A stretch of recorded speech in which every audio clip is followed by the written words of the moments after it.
They say I might as well face the truth, but I am just too long in the tooth. So I'm an OAP and we mean, but I'm not yet quite gone to sea. I may be over the hill now that I have retired, fading away, but I'm not yet expired. Clapped out, run down, too old to save, 1 foot in the grave. So, line 2, we have Patrick. Good evening to you, Patrick. And what's your question for Mimsy Berkowitz? Well, it's a bit of a tricky one, but put simply, my wife and I live next door to a madman.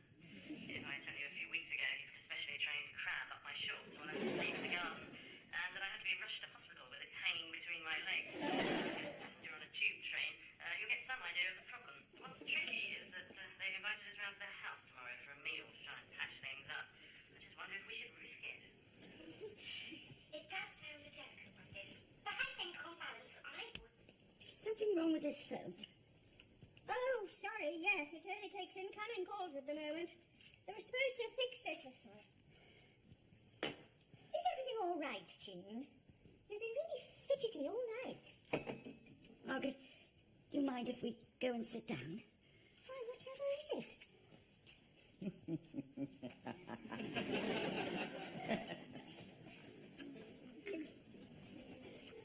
Well, I think I'm going to be sick. I can hardly bring myself to even talk about it. I think Chris is having an affair. Very good, very good. An affair? Who is? You know the woman who lives 2 doors along from us? Lost her husband in that ear syringing accident. Well, a couple of weeks ago, this blew off her washing line and into my garden. You see where all this, the colour's been bleached out of the stripes down here at the bottom? Yes, but what's that got? Acne gel. Sorry? What Chris puts on the back of his neck every night. The stripes on his shirt collars are exactly the same. Jean, you can't be serious. His head's been on this pillow, Margaret. I know it has.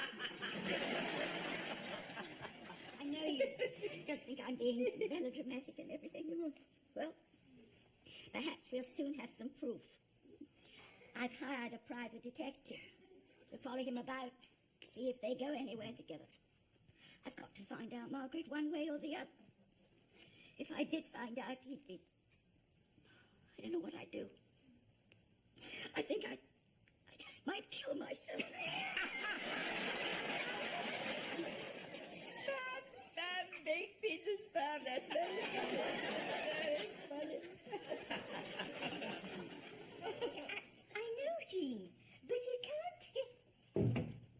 Well, why don't you phone the conference hotel and put your mind at rest? Well, I suppose we could meet up for some lunch. But I've got a bit of a hectic day tomorrow. Well, Patrick and Pippa are coming in the evening. And Victor's got his conjurers group meeting here at 5:30. Oh, God knows, Jean. They all go round each other's houses once a week and fish a hanky out of a hat. Cross between the magic circle and Dad's army. Yes, all right, I will. And do try to stop fretting. Yes. Okay, bye. Are you coming to bed tonight or what? Remember, you've got a job to go to tomorrow morning. I'll be up in time for work. I just want to test this out for tomorrow, make sure it's in working order. Utterly pathetic. Oh, I trust that one with the gammy elbow isn't going to start sawing himself in half again this time. Mr. Henstridge, I'm not sure if he's coming. He had a bit of a heart scare last week. Thought we'd never get the stains out. It's a good job we've got a red carpet, is all I can say. What's happened there? That's not supposed to do that. I don't believe it! You can go down this time. I've had enough for one day.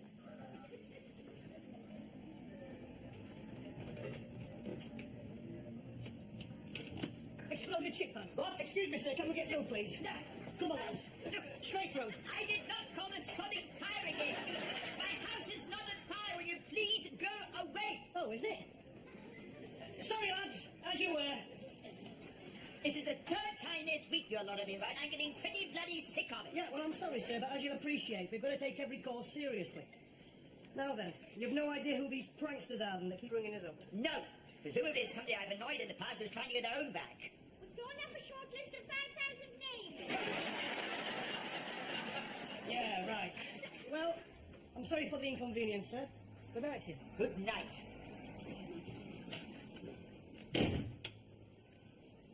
Bastards.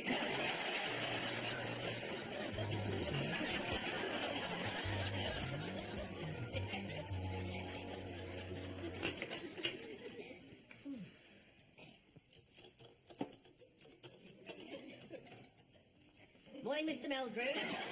Keeping your bowels open. Sorry? Didn't see you there. Sugar Frosties, actually. Yes, I wouldn't have thought you'd need a laxative in a job like that. Busy old road, isn't it? How are you settling in now, all right?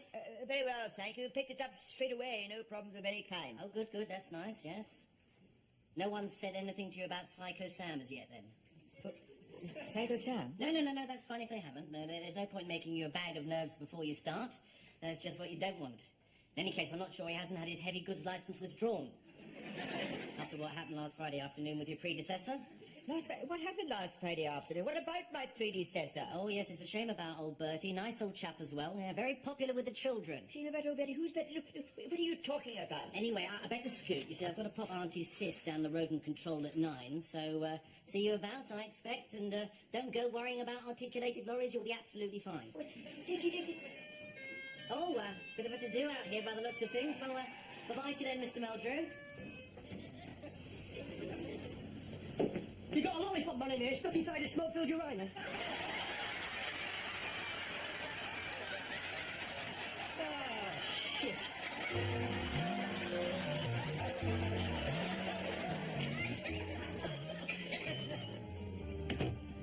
I've got your dash. I put some coffee out if you want to help yourself. Your money's on the kitchen table. Champion, thanks very much. Oh, you're up early. Well, Meg's gone sick and I've got to do a couple of hours at the shop. And then I'm seeing Jean for lunch. I haven't had a minute to think about food for tonight. Well, that's all right. I'll do one of my specials. Oh, are you sure? I think there's some mince in the fridge. I'll see you later. Yes, bye.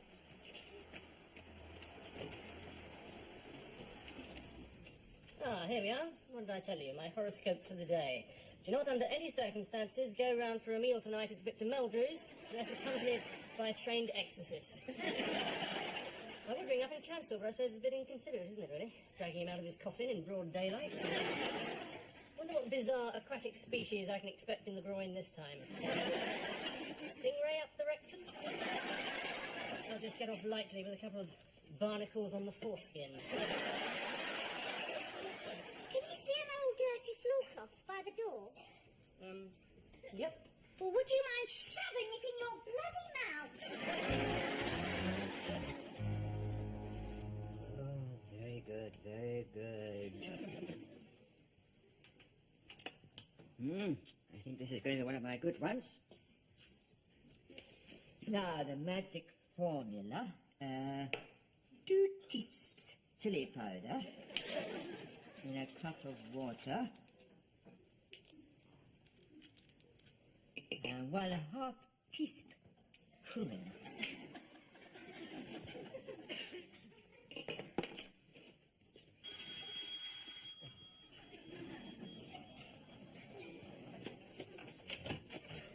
Harold, are you well? Come on in. Morning, Arthur. Go and set yourselves down. I've just got to finish off a bit of cooking for tonight, and I'll be right with you. Oh, God, you need a hand with that.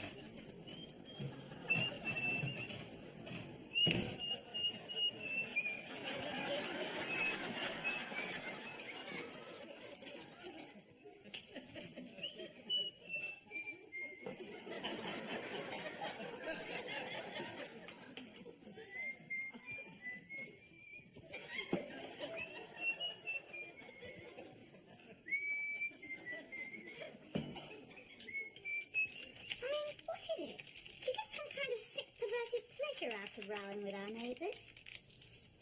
Yes. I don't think we were living in a Dennis Wheatley novel or something, the way you carry on. They're just a normal couple like you and me, trying to lead normal, everyday lives.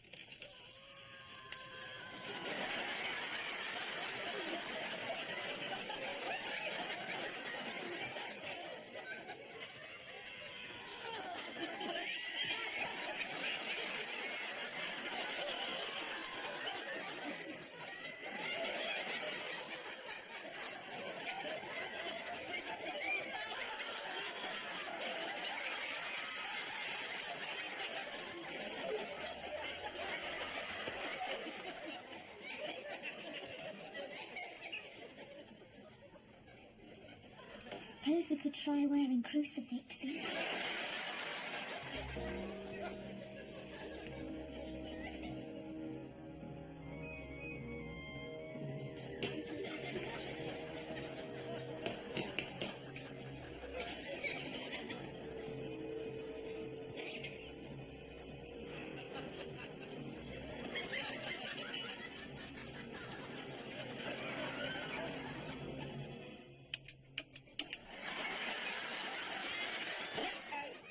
Ambulance. Screen's cab, please. Telecom. Come on. Victor? Who are you ringing? What's happened?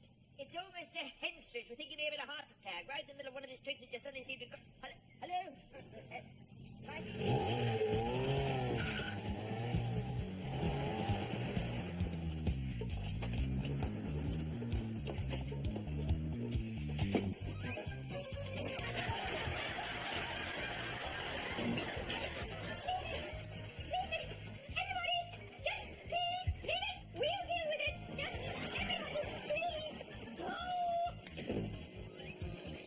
It's Mr. Henstridge.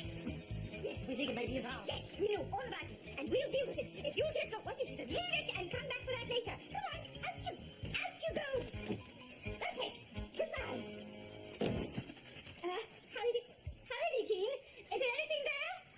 I can definitely feel a slight flutter here somewhere.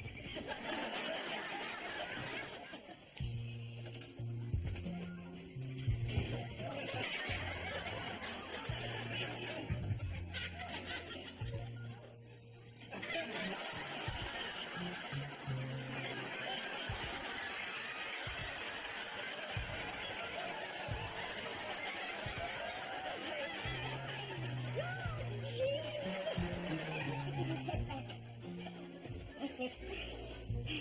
Now then.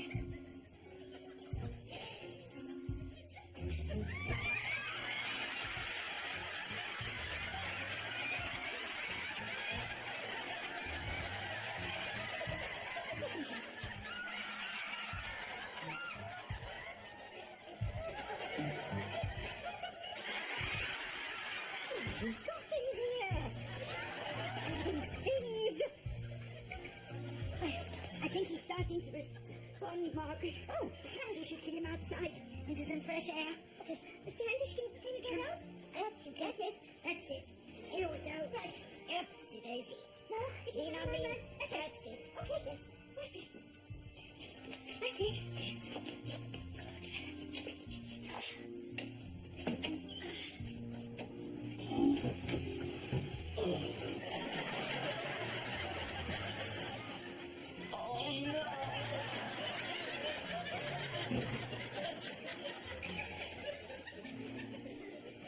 Doesn't seem too bad now. Ambulances can take an eternity up here.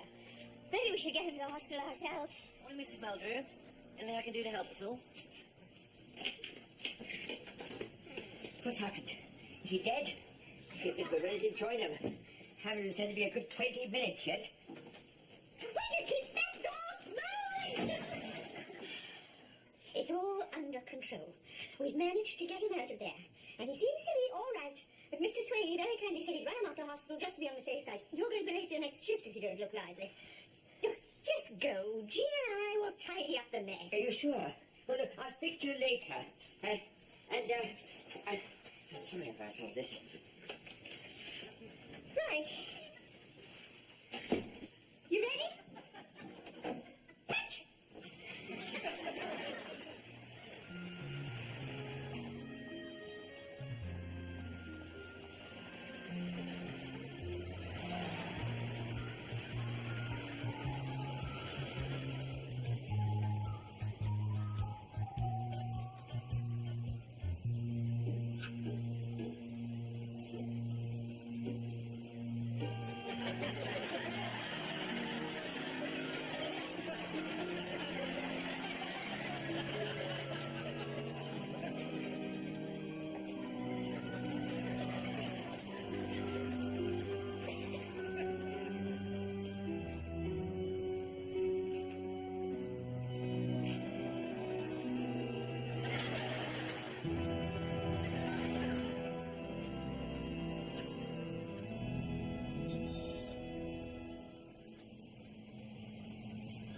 afternoon, Mr. Meldrew.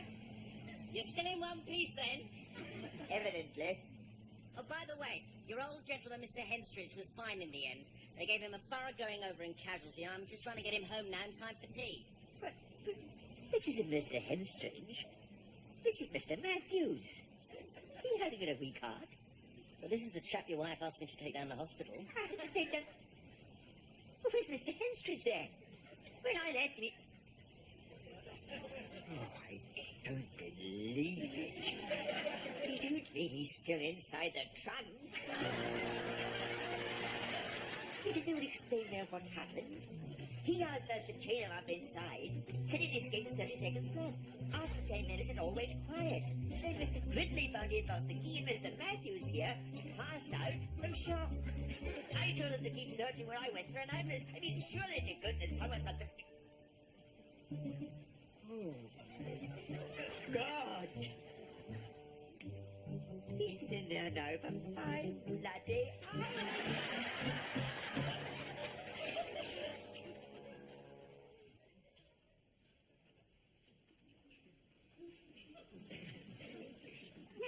What did she say?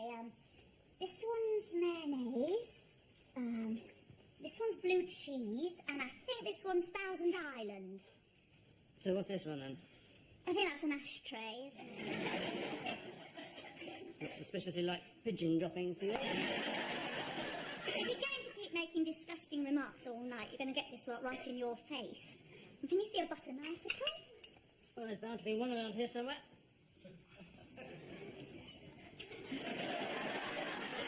Yes, here we are. Wonder what he uses to cut his toenails at night. Wine harvester? You sure you won't join us for the evening? Victor's made enough chili here to feed a regiment. Thank you, Margaret. But I think I'd better get home and call you-know-who. See how the investigation's been progressing. Yes, well, Chris comes home tomorrow and then you'll find you'll be worrying yourself all over nothing at all. You'll see. Yes. Well, bye, Margaret. Talk to you soon. Yes. If you feel like ringing at any time. Oh, I will. Yes. Bye-bye.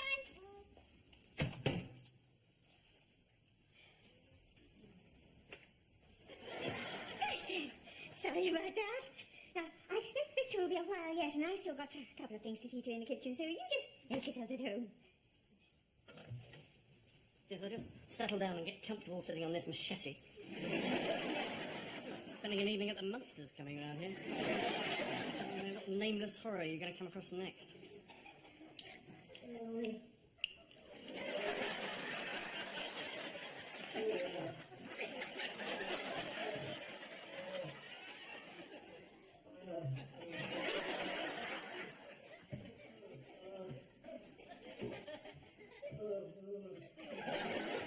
Too grisly for words. Surely to God. Do it now. Hey, listen to this.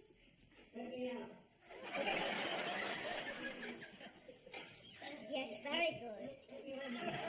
You should be on the Paul Daniels show. Paul, that wasn't me, you wickless woman. Can't you display my ventriloquial dexterity? There's someone in a bloody trunk there.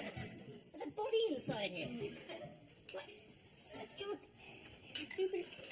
I can hear chains rattling inside. In the name of God, what kind of a sadist is he? Here we are.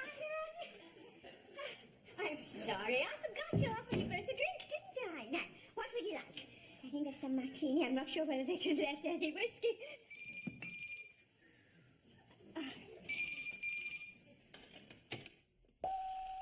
Margaret, it's me. Look, I'm on my way home and I'm in Mr. Sweeney's car first.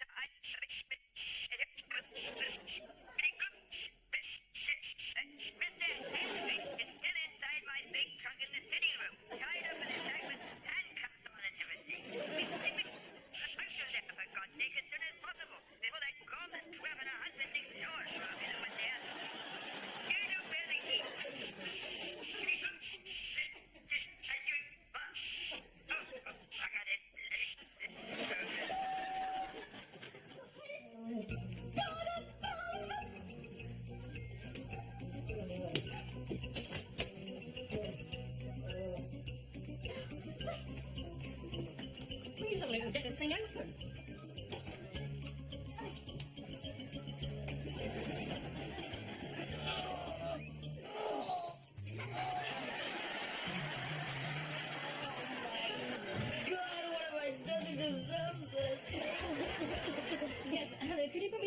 fire brigade, please. Did somebody here call us?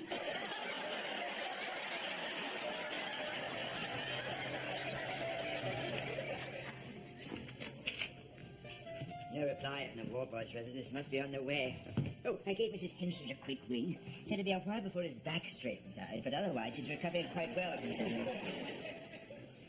I don't know whether this was such a good idea. I just thought if we could get the pair of them out for the evening, it might take my mind off this ridiculous stuff. Oh.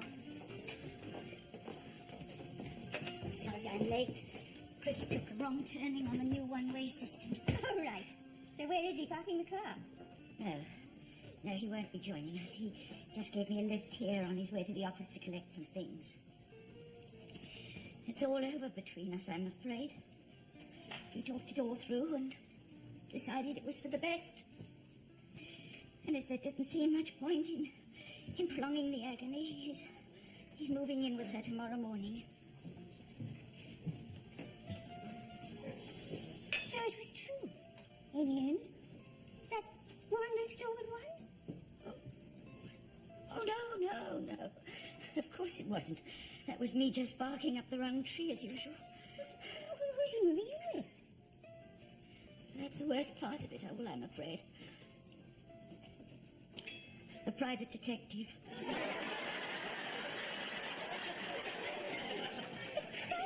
Apparently he spotted her after the first couple of days following him around. They got chatting. He said it was silly of them to keep taking 2 cars everywhere when they could both go anywhere. Seems they just hit it off together straight away. Everything's gone just as wrong as it could have, really. Yes, it generally does. One thing you can be sure about in life, just when you think that things are never ever going to get better, they suddenly get worse.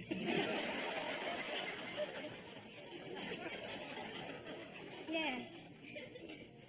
Although right now it's hard to imagine how.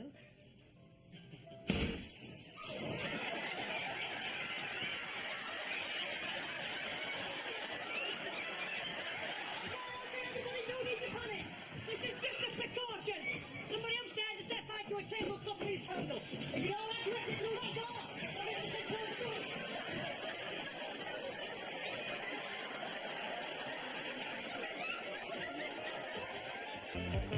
They say I might as well face the truth, but I'm just too wrong in the tooth. I started to deteriorate, and now I've passed my own sell-by date. Oh, I am no spring chicken, it's true. I have to pop my teeth into chew, and my old knees have started to knock. I've just got too many miles on the clock, so I'm a wrinkly, crinkly, set in my ways. It's true that my